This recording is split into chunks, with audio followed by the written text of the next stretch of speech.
ihaw. Walang ihaw dito eh. Ay, doon sa ano? Panalo yung pre. Snapper na ano, ulit. Crab, laki ng crab.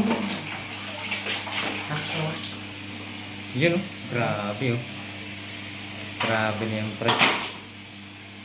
Grabe huli natin ah. So mga crab, ito yung huli namin. Pag nahuli mo ng danggit, pag ahon mo, Yun. Pitas na. tas na.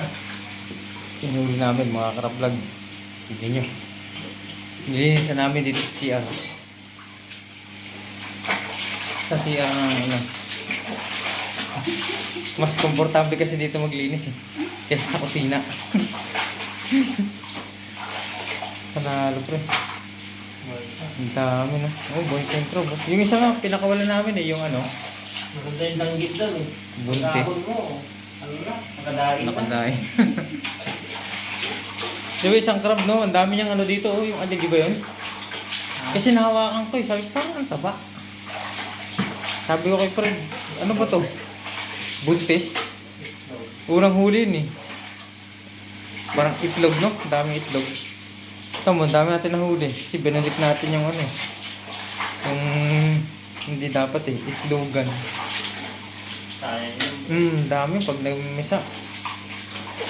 Ngayon, pagbalik natin, yun na. Hindi naman pwedeng wala rin kumuha nun dahil dadami sila. Dapat mabawasan din sila. Magiging ano yun eh, peste, di ba? Peste ng dagat pag sobrang dami. Panalo pre. Parang nilalaban mo lang pre. Para matanggal yung ano, kuto. May ano yun eh, yung kuto nga, maliit. Tapos, ang kati pa naman, pag umano sa'yo, ayun, ay hindi. Wala. Ayun pala, yun lahat. Ay, snapper din yan? Hindi, black. Ha? Bawal daw yan sa ano eh. Pag ano, sabi.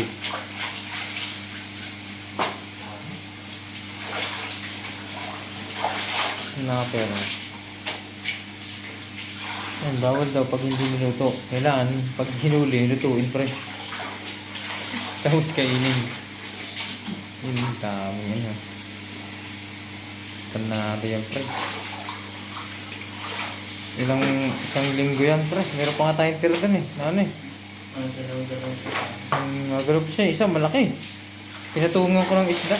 Wala, hindi na siya nakatalon.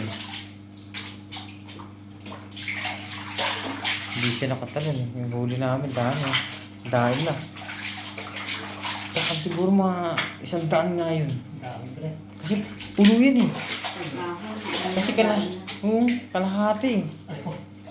Unang ano, kalahati, tas ino namin. Kasi bigat eh. Kalahati ha.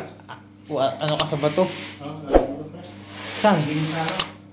Sa ilalim? Oo, pag... Tignan mo kung kasya. Yun, panalo. Dahil yan. Pag ano,